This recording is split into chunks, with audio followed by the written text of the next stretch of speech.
আজ বৌভাত। আজ আবার এখন যাচ্ছি, যেতে একটু দেরি হয়ে গেল কারণ ঘরের অল্প কিছু কাজ ছিল, আবার ব্লগের এডিটিংও ছিল। গতকাল তো ব্লগ দিতে পারিনি, মানে বিয়ের পরের দিন আমরা ব্লগ দিতে পারিনি। যাই হোক, একটু ব্যস্ত ছিলাম। আর রেডি হয়ে নিয়েছি, এখন একটু লিপস্টিক লাগাবো, কাজল পরবো, ব্যাস কমপ্লিট। প্রত্যেক দিন রাত্রেই বাড়ি ফিরে আসছি। আর কেমন লাগছে অবশ্যই বলবেন। এই শাড়িটা পরে দেখছি আমার খুব ভালো লাগছে। বেশ কয়েক বছর আগে, মানে 2020-তে শাড়িটা কিনেছিলাম আমার হাজবেন্ডের বার্থডের সময়, কিন্তু শাড়িটা পরা হয়নি। আমার খুব ভালো লাগছে। অন্যের শাড়ি এটা সিলেক্ট করে দিয়েছিল, ছেলেও বললো যে হ্যাঁ এই শাড়িটা পরো আজকে, খুব ভালো লাগছে। আপনাদের কেমন লাগছে অবশ্যই জানাবেন। ও,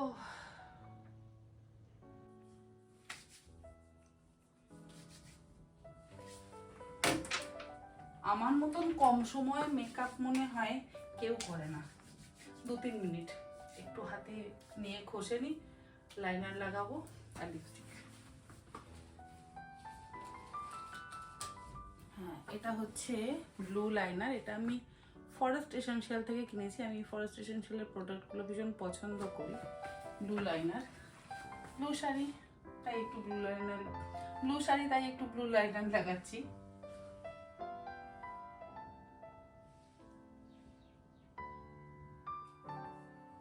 আমি একদম রেডি। আর এই সিম্পল লুকটা কেমন লাগছে অবশ্যই জানাবেন। এই হারটাও আমাকে আমার মাসি শাশুড়ি দিয়েছিল। মাসি শাশুড়ি মানে খুকু মাসিও আর নেই। অনেক মানুষ ছেড়ে চলে গেছেন আমাদের থেকে। বহু পুরনো এগুলো। 2026-এ মানে 2000 সালে মাসি দিয়েছিল আমাকে আমার বিয়ের সময়।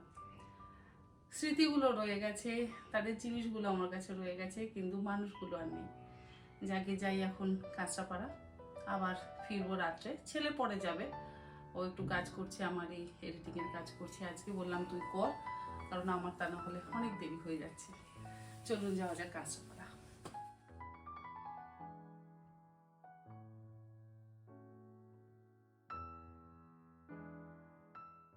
বউ ভাতের এই থালিটা দেখে নিজের বউ ভাতের কথা মনে পড়ে গেল। 26 বছর আগে এরকম ভাবে থালি সাজিয়ে আমাকেও দেওয়া হয়েছিল। আজকে আমরা সবাই মিলে বউ ভাতের থালি সাজিয়ে আর একটা থালায় কাপড় টাপড় দিয়ে সুন্দর করে সাজিয়ে বউ ভাতের অনুষ্ঠান করছি। মেয়েদের জীবনের এক একটা সময় এক একটা অধ্যায়। ছোটবেলাটা একরকম ভাবে যায়, তারপর প্রত্যেকটা মেয়েকেই শ্বশুর বাড়িতে আসতে হয়। আর শ্বশুর বাড়িতে এসে মোটামুটি সকলের মন জুগিয়ে চলতে হয়। এখন যদিও এগুলো অনেকটাই পরিবর্তন হয়ে গেছে, এখন আমরা অনেকটাই অন্যরকম হয়ে গেছি। তাই সেই মন জুগিয়ে চলার ব্যাপারটা আমার মনে হয় অনেকটাই কমে গেছে। তবে এখন এই ফটোশ্যুটের জ্বালাতনে আমি বলবো প্রত্যেকটা রিচুয়ালই যেন একবারের থেকে 4-5 বার হতে থাকে। আর প্রত্যেকটা রিচুয়াল যখন 4-5 বার করে হয়, ভারী অবাক লাগে। কিন্তু কিছু তো করার নেই, এগুলোকে আবারও আমাদের মানিয়ে নিয়ে পরবর্তী দিনের জন্য এগিয়ে যেতে হবে।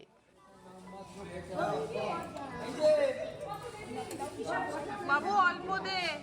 তোমরা যাও, বোনেরা সব এক জায়গায় থাকো, আর সব এক জায়গায় শুধু গল্প করতে বাবু রে, বাবা তো ছোট ভাই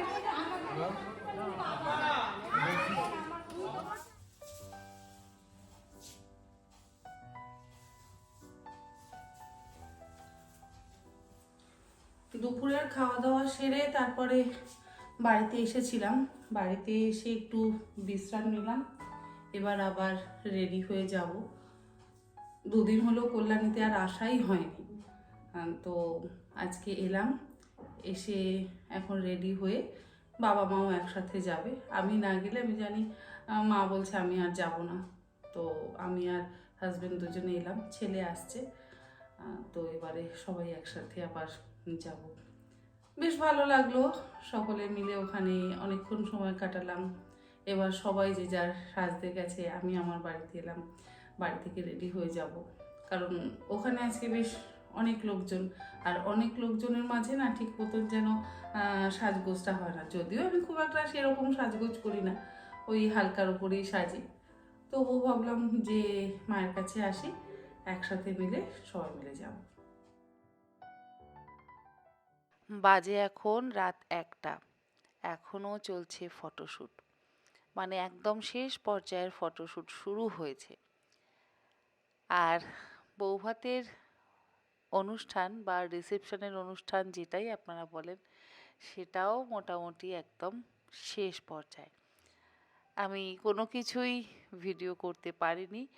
একদম শেষে যখন হঠাৎ মনে পড়েছে, তখন একটু ক্যামেরাটা চারিদিকে ঘুরিয়ে নিয়েছি।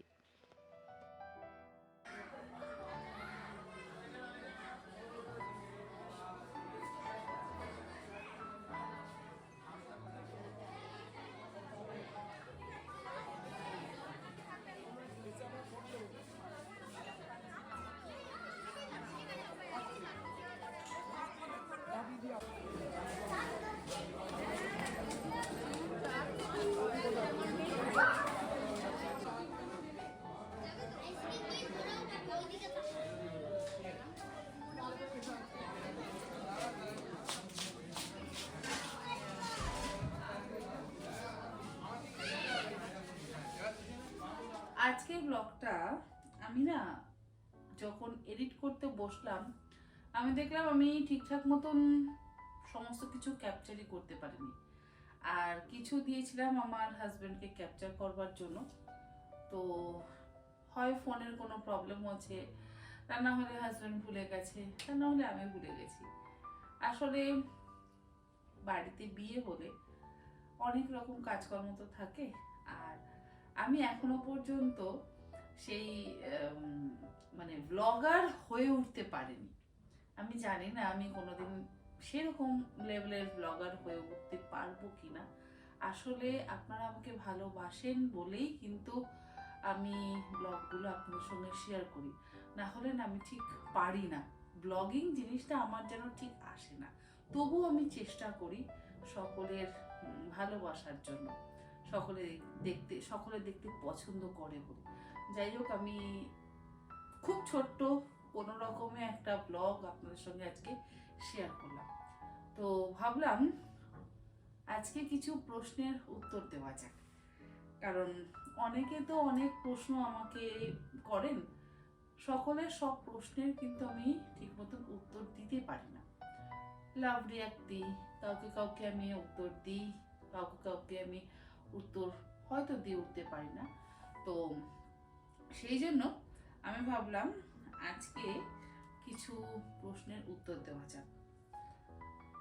বেশ কয়েকজন জানতে চেয়েছেন যে এই যে আমার দেওরের বিয়ে হচ্ছে, এটা কি আমার নিজের দেওরের বিয়ে?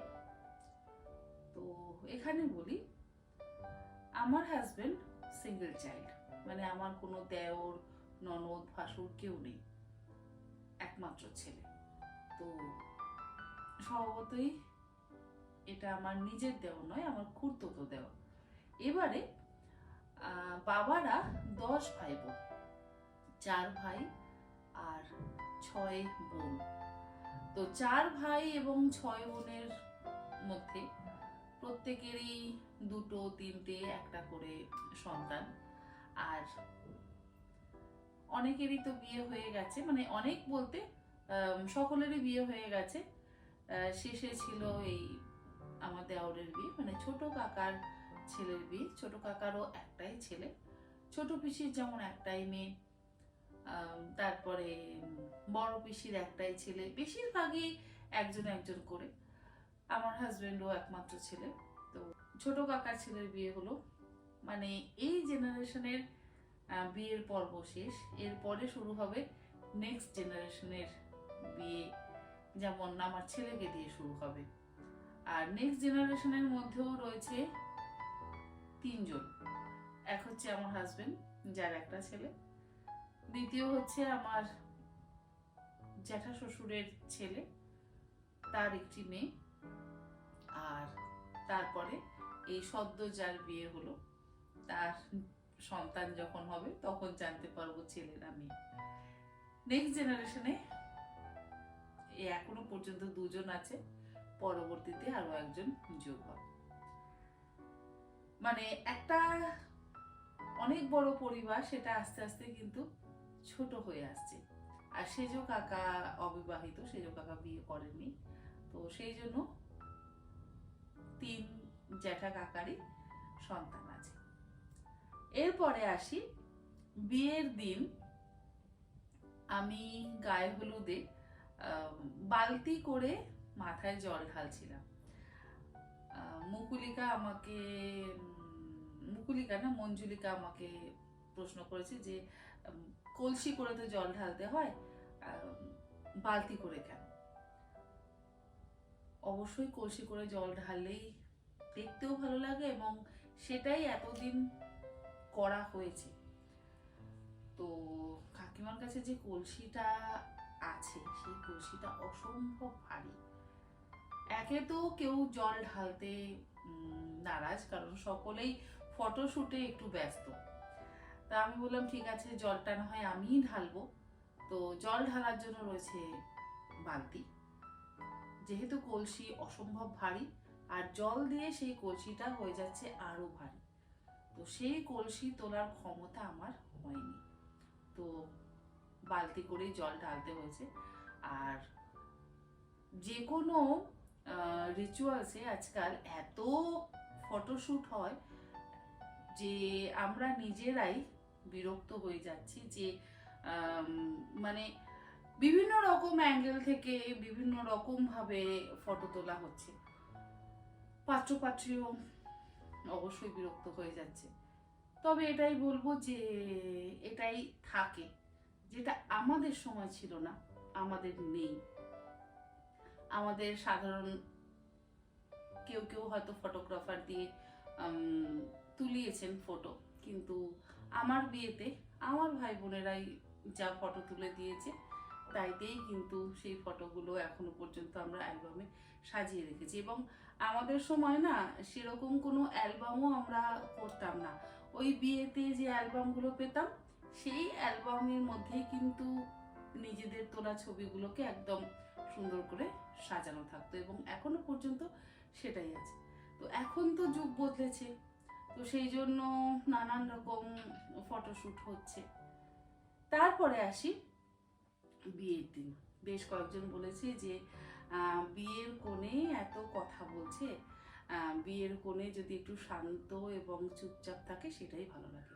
একদম ঠিক, আমি এটার সাথে একদম সহমত।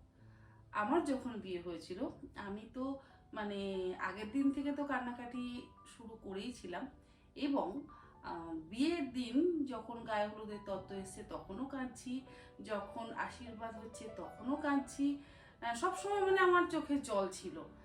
আর যখন বিদায় হয়েছে পরের দিন তখন তো কি হয়েছে সে আর বলার কথাই নয়, এখনো বলতে গেলে চোখে জল এসেই যায়। আর কথা এতটুকু বলতে পারিনি, কি কথা বলবো মানে সেটা ভাবতেই পারিনি। যথেষ্ট সংকোচ বোধের মধ্যেই কিন্তু আমরা সেই সময়গুলো কাটিয়েছি। এখন সেই শান্ত স্বভাবটা অনেকটাই কমে গেছে, সেই লাজুক ভাবটা না প্রত্যেকটা মেয়ের মধ্যেই কিন্তু আমি দেখেছি, শুধু মেয়ে নয় ছেলে মেয়ে নির্বিশেষে সকলের মধ্যেই কিন্তু কমে গেছে। এখন যেমন অনেক রিলস দেখি যে মালা বদল বা শুভ দৃষ্টির পর একে অপরকে আলিঙ্গন করছে। আমরা এই মানে ছাদনা তলায় আলিঙ্গন এসব তো ভাবতেই পারি না, যে একে অপরকে আলিঙ্গন করব, একে অপরের সাথে গল্প করব, কথা বলবো, এসব তো ভাবতেই পারি না। তো ওখানে একজন লিখেছে যে গতকাল সেও একটি ব্লগ দেখেছেন যে তার মধ্যে রয়েছে মেয়েটি অত্যন্ত মানে ছেলে এবং মেয়ে পাত্রপাত্রী দুজনেই গল্প করছে।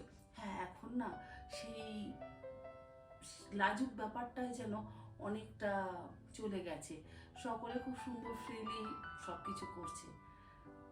তো এখানে মেয়ে নিজের মতন করে সব কিছু করে, আমরা করতে পারিনি। এখন যুগটাই একদম বদলে গেছে, তাই আমরা শুধু এগুলো দেখি। আগামী দিনে আরো অনেক কিছু দেখবো, কত কিছু দেখবো তা কিন্তু জানি না। তারপরে হচ্ছে যে এই বউ ভাতের অনুষ্ঠানেও আমরা একদম মাথা নিচু করে শান্ত থেকেছি। আমি অন্তত মুখ তুলে কথাই বলতে পারিনি, শুধু মন খারাপ, শুধু কেঁদে গেছি। আমার শুধু এক ননদ, মানে জারতো ননদ, তার সঙ্গে যেটুকু গল্প করবার সেটুকু একটু কথা বলেছি, গল্প করেছি। এছাড়া কারোর সাথে তো কথাই বলতে পারিনি। কিন্তু ওই যে বললাম, বর্তমানে অনেক কিছু বদলে গেছে, তাই আমার মনে হয় আমাদেরও মন মানসিকতাকে অনেক কিছু পরিবর্তন করে নিয়ে সব কিছুকে মেনে নিতে হবে। না মেনে নিয়ে আমাদের কোনো উপায় নেই।